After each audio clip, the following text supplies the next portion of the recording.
Si Kuya Jens, ano yan, reactor natin yan. Official reactor. Hello mga kalingap! Welcome back sa aking YouTube channel, this is Kuya Jens. So kung bago ka lang sa aking YouTube channel, huwag niyo pong kalimutang mag-subscribe at click the bell button para like ang updated sa ating mga bago upload na video. At huwag po natin kalimutan suportahan ng Butim Kalingap sa pangunguna ni Kuya Val Santos Matubang, Ate Edna Vlog at syempre Kalingap Prab. At pakisuportahan din po ang aming mga kasamahan sa Butim Kalingap. Nandiyan po ang K-Boys, Kalingap Partner, Kalingap Reactor, at lahat po ng charity vloggers sa buong Pilipinas tumutulong sa mga kabayan natin na lahat mahihirap. Suportahan po natin lahat, guys. So ngayong araw mga kalingap ay pag-uusapan po natin at bibigyan ng reaction video ang vlog po ni Carla Topular mga kalingap sa kanyang nakaraang pagbisita at pagpunta sa Regalong Lupa po sa kanya mga kalingap na malapit din po sa Regalong Lupa para po kay Kalingap Jomar. At dito nga mga kalingap ay nalaman po natin ang bagong update sa sitwasyon po ng lupa ni Carla mga kalingap dito sa Daet. At yun nga mga kalingap, kahapon nakasama rin po natin si Carla at meron din po tayong nalamang mga pwedeng konting bulong lang mga kalingap, pero hindi po totally lahat ay pwede na natin agad sabihin mga kalingap at ibulong dahil syempre mawala naman po ng update si Carla sa kanyang channel. So kunting mga bulong lang po mga kalingap, pero siguradong matutuwa po kayong lahat mga kalingap. So tara, panoorin na po natin mga kalingap. Mamaya pag-usapan po natin ang mga update at ibang kaganapan sa lupa ni Carla Topular Vlogs dito po sa bayan ng Daet. So ano pang hinihintay po natin mga kalingap? Tara, panoorin na po natin, bigyan natin ng reaction video in 5, 4, 3, 2. Ako po is naandito sa Taran! Yes po, dito po sa lupa. Yan, sa lupa ako po.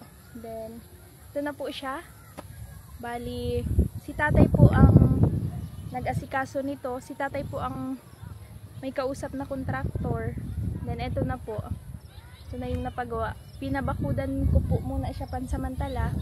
Then, baka po sa mga susunod, makapatayo na din po ako ng bahay dito. Hindi ko po magagawa yung mga gantong bagay. Then, syempre po kay Kuya Rab, sobrang nagpapasalamat po ako sa kanya. Dahil ito pong binigay niya sa aking opportunity ang vlogging. Kasi malaking tulong talaga po. Sisipagan ko pong makapabahay dito sa Daet. Kasi isa din po ito sa pangarap ko para kilawag. Yan po siya. Then, may cyclone wire na. Nung pagpunta po namin dito ni tatay nung nakaraang Sunday, yan, wala pa itong mga poste. Tsaka wala pa po itong cyclone wire na ito. Then, hindi pa po tapos. Kulang pa dito sa kabila. Nung nakaraang pagpunta po namin is ito pa lang. Yung hollow blocks pa lang. Then,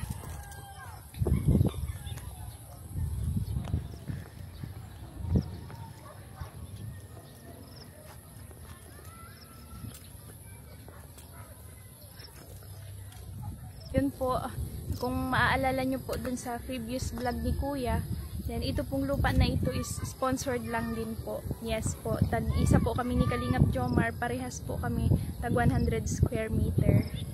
Then, so yun po, yung sa akin is ito na po siya. Na bakuran ko na muna po nga pansamantala para pag nakapag-ipon po ako sa mga susunod, then baka po mapatayan ko ito ng bahay. Excited na po ako. Kaya maraming salamat po sa inyong lahat sa pagsama sa journey ko. Yes, sa journey ko sa Kalingap dito. Kaya sobrang thankful po ako kay God sa lahat ng blessings na natatanggap ko ngayon. Then syempre po sa inyong lahat sa suporta at pagmamahal. So ayun mga kalingap, at napanood nga po natin yung upload o yung vlog po, vlog update ni Carla Topular dun sa lupa po niya dito sa Daet mga kalingap.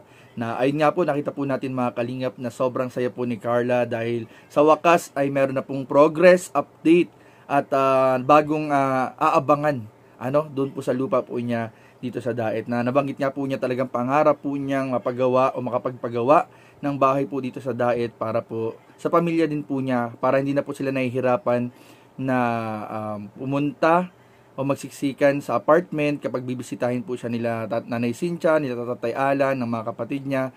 So mas maganda nga naman mga kalingap at makakabawas na rin sa buwan-buwang monthly rental po sa apartment kapag meron na po silang sariling bahay. So ipanalangin po natin mga kalingap na sana po ay sa lalong madaling panahon ay matupad na po ang hinihintay at talagang yung dream house po ni Carla na makapagpagawa po dito sa Daet po, mga kalingap. At ayun, congratulations nga rin pala kay Carla dahil kagabi po o kahapon, mga kalingap, ay 100k views na po yung upload po na yan ni Carla. Congratulations kay Carla, and supportahan din po natin yung kanyang YouTube channel dahil po yung first upload po ni Carla ay malapit na rin pong mag 1 million views po, mga kalingap. So supportahan po natin, mga kalingap, pati na rin po ang mga upload ni Kalingap Jomar, ng ating mga kasamahan sa K-Boys, at syempre wag po natin kalimutan supportahan ang mga upload nila Kuya Val, Ate Edna at Kalingap Rab, at lang ating mga kasamahang reactors din po. Supportahan po natin, mga kalingap. So ayun po, mga kalingap, at ito na nga, tulad ng sabi ko kanina, kahapon po ay nakasama natin si Carla, si Papa Joms, nakasama din natin sa K-Boys on Mission, at abangan nyo nga po yan sa upload po sa second channel ni Kalingap Rab, ang Rab Matubang Vlogs. At ilan sa mga napagkwentuhan, napakarami po namin napagkwentuhan, at isa sa mga napagkwentuhan po ay yung update o yung progress nga po doon sa ginagawang bakod or sa dream house po ni Carla doon sa lupa niya sa Daet.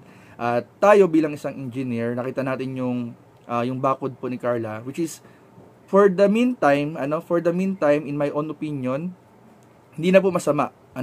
Hindi na po masama yung ganong bakod. Kahit paano po, kung may mga darating pong materyales habang ginagawa yung bahay, ay kahit paano may bakod na pong maprotekta doon po sa mga materyales po. And sabi nga doon ni, kung napanood nyo yung buong video, meron doon sinabi sila Kuya Pure Health, napapatibayan din yung wire mesh or yung screen, papatibayan po yun para hindi gumagalaw-galaw, which is okay po yun.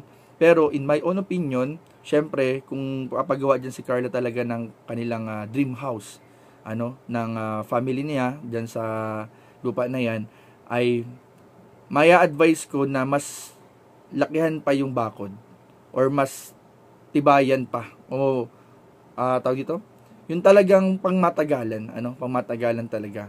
So, pero for the meantime, hindi na masama, maganda po yung bakod po, mga kalingap. At medyo mahal po kasi talaga pagpapabakod. Halos ka-presyo na po ng pagpapabahay ang presyo ng pagpapabakod. Kung talagang yung ganda at yung tibay at yung laki ay talagang gagastos po talaga ng malaking halaga. Pero for the meantime, para maingatan lang yung mga gamit na darating o kung magsisimula na ng pabahay, ay hindi na po masama, yung ganong pabakod, napakaganda na po, mga kalingap.